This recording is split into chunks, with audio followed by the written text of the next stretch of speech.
Central de Notícias TV. A TV feita por você. Esse é o Jornal da Manhã, estamos de volta e agora a gente traz com muita satisfação a participação dele, Dr. Alan Garcês, que é graduado em Medicina, pós-graduado em Auditoria, Planejamento e Gestão em Saúde, mestrado em Políticas Públicas da Saúde e tem algumas especialidades também na área da saúde. Foi diretor clínico do Hospital da Criança e secretário de Saúde do Estado de Roraima. Trabalhou como diretor executivo do Ministério da Saúde nos 3 primeiros anos do governo Bolsonaro. Satisfação recebê-lo aqui no Jornal da Manhã. Bom dia, Humberto, a satisfação é minha. Bom dia, ouvinte da Central de Notícias. E é um prazer imenso estar no teu programa aqui. O senhor se tornou conhecido pela sua militância em pautas conservadoras e em defesa da saúde e da educação.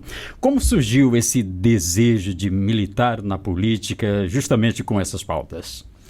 Bom, eu acho que todo cidadão, de uma forma ou de outra, se envolve com a política, né? A minha vida, ela sempre teve esse envolvimento, até porque a minha vida profissional é daquele contato, né, com o povo e também de ajudar o próximo. Então, assim, as pautas conservadoras, os princípios Deus, família e pátria, isso eu trago da minha história de família, do berço familiar. Vem da essência. Isso, eu sou cristão. O genes. Isso, sou cristão, exatamente. A família é um dos valores que foi muito trabalhado na minha formação, com a minha mãe, com meu pai. Né? O patriotismo, eu sou filho de militar, morei na Vila Militar e sou militar da reserva. Então tem tudo a ver esse momento da gente se envolver com a política. Na sua avaliação, por que a eleição do presidente Bolsonaro acabou marcando o renascimento da extrema-direita no Brasil? Então, veja só, eu não diria extrema-direita, eu não gosto de usar esse termo extrema, porque remete até de forma equivocada ao extremismo. Sim, sim. Eu não sou adepto a esse termo extrema-direita, mas a direita. Né? Então, assim, a direita já existia no país, só que estava adormecida. Estava ali de forma, vamos dizer assim, adormecido mesmo. Né? O que aconteceu? O Bolsonaro veio com o patriotismo dele, ele veio com as propostas, ele veio com a inovação na política e acabou despertando novamente a brasilidade, o nacionalismo, o patriotismo, e isso fez com que a direita, não quer dizer que a esquerda não seja, mas a direita trabalha isso de forma muito mais forte, mais verdadeira, é uma paixão que as pessoas têm pelo país. A direita acordou com as pautas do presidente, né? E o senhor poderia nos contar como conheceu o presidente Bolsonaro e o que o fez se identificar com as pautas defendidas por ele? Então, assim, eu era líder do Vem Pra Rua, naquele movimento do impeachment da ex-presidente Dilma. E numa dessas idas e vindas a Brasília, né, a gente acabou conhecendo o deputado Jair Bolsonaro.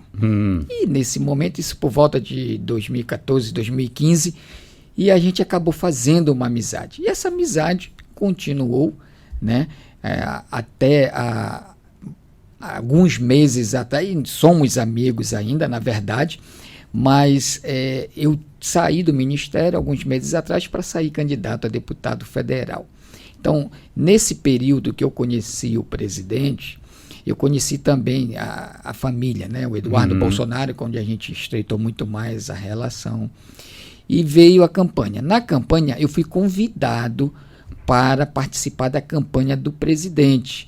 Eu viajava de São Luís a Brasília toda quarta-feira, me reunia com o general Mourão, que é o nosso vice-presidente, com o general Heleno, com o Nelson Teixe, que foi o ex-ministro da Saúde, o segundo que substituiu o Mandetta. Então a gente se reunia lá, eu me reunia para escrever, junto com uma equipe da saúde, o Plano Nacional de governo para a saúde pública do país. Terminou esse momento da campanha, fui convidado para ingressar no governo de transição e logo depois no Ministério da Saúde. Eu queria chegar nesse ponto também, que o senhor participou da equipe de transição do governo e teve depois o seu nome cogitado para ocupar o cargo de ministro da Saúde. Como que aconteceu isso? Muito bem, eu participei do governo de transição, né? É aquele momento onde a gente entra dentro do governo que vai sair para tomar conhecimento. E a gente descobriu muitas coisas assim do que governo poderiam anterior, ser mudadas. que terríveis até, né? Terríveis. Vou citar uma delas, por exemplo, dentro do Ministério da Saúde, existia uma secretaria lá que era literalmente um puxadinho realmente ali do PT. Né? Nem o ministro da Saúde tinha autonomia ali dentro, era indicado por eles, pela CUT, pelo MST, pelo PT, pelo PCdoB, eles controlavam essa secretaria. Mas, voltando à sua pergunta aqui, como foi que se deu essa indicação do meu nome? O Nelson Teixeira foi o segundo ministro da Saúde, substituindo o Mandetta. E ele saiu. Então, quem ficou interinamente foi o general Pazuello. Nesse momento, começou-se a surgir nomes de possíveis substitutos oficiais. O meu nome foi para a mesa do presidente. Né? E estava lá na mesa do presidente, o meu nome, a da doutora Ana Yamaguchi, Anice Yamaguchi, a do um youtuber que é amigo do Eduardo Bolsonaro, a do deputado federal Osmar Terra, tinha também um almirante, que eu não recordo o nome agora. Então, tinha 5 nomes lá. Né? Mais aquele jeitão do Bolsonaro, quanto mais a imprensa cobra dele, né? Ele vai lá e diz, então vai ser isso mesmo? A imprensa estava cobrando que já tinha saído. E quando a imprensa de um jeito, ele faz o contrário. Exatamente. E a imprensa cobrando que já tinha feito 2 meses que estava sem ministro, e ainda era interinamente um general e tudo. Aí ele falou, então eu vou oficializar o general. Ele oficializou o general Pazuello como ministro naquele período. No Ministério da Saúde, você faria alguma coisa diferente do Pazuello? Sim, eu faria. O que, por exemplo? Olha, eu era adepto à flexibilidade daquele isolamento social. Eu iria trabalhar da seguinte forma, eu iria fazer um isolamento para os grupos de risco. Os grupos de riscos. Liberaria então, os demais para trabalhar. Sim, porque a economia não podia parar. Normal. A economia não podia parar. E a gente teria que fazer um controle dos doentes, de fato, né?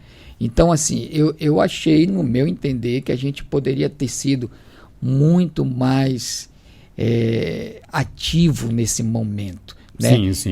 Eu teria defendido o uso do tratamento conservador naquele período também. Tá? Eu teria defendido. O senhor, como médico, seria uma responsabilidade muito grande. Exatamente. Né? Porque naquele momento não havia comprovação científica da eficácia da cloroquina. Mesmo assim, o senhor, como médico, aconselharia? Ou era a única solução que tinha naquele momento, quando ainda não tinha a vacina? Então, assim, é o que se dizia que não havia comprovação científica. Existia sim, só que se negava. Existia até mais de 200 trabalhos científicos comprovando a hidroxicloroquina e a ivermectina usado no tempo certo. Muita gente chegou a comprar. Existem 3 fases da doença, então se você usar no tempo certo essas medicações, tem sim um efeito. Na caminhada política há sempre aspectos positivos e negativos. O que o senhor consideraria positivo e negativo na sua militância política até agora? Olha, o que a gente já fez, a gente já pôde ajudar muito no estado do Maranhão, né?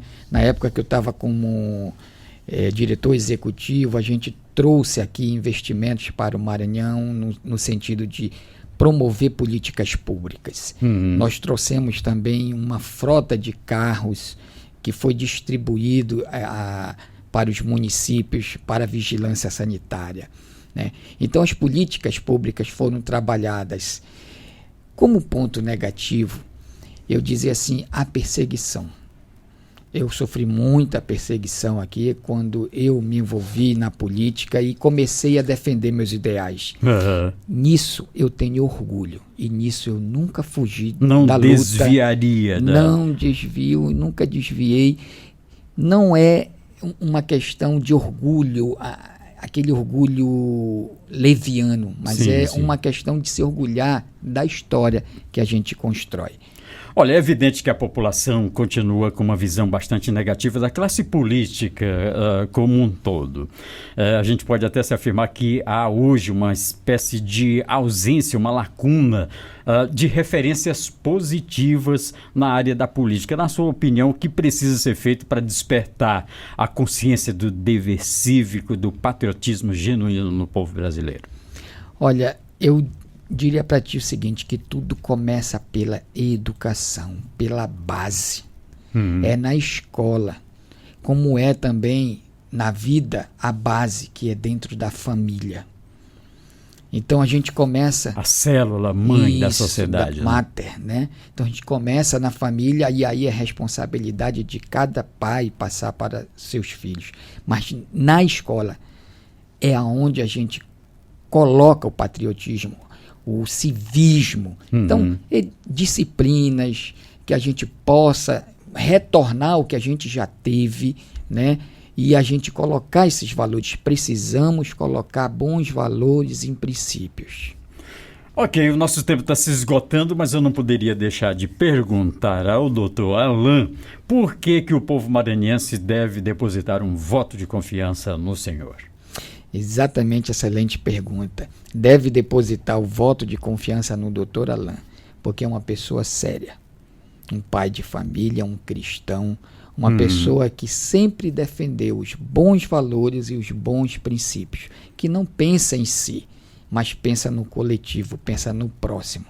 O meu lema é, quando todos estiverem bem, eu sei que eu vou estar bem.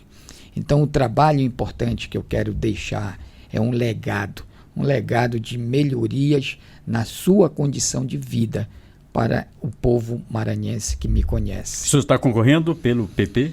Pelo PP, Progressista. Partido Progressista, 1122 para deputado federal. Obrigado, então, pela sua participação aqui no Jornal da Manhã. Nós vamos chamar um rápido intervalo comercial e voltamos já com muito mais informação para você.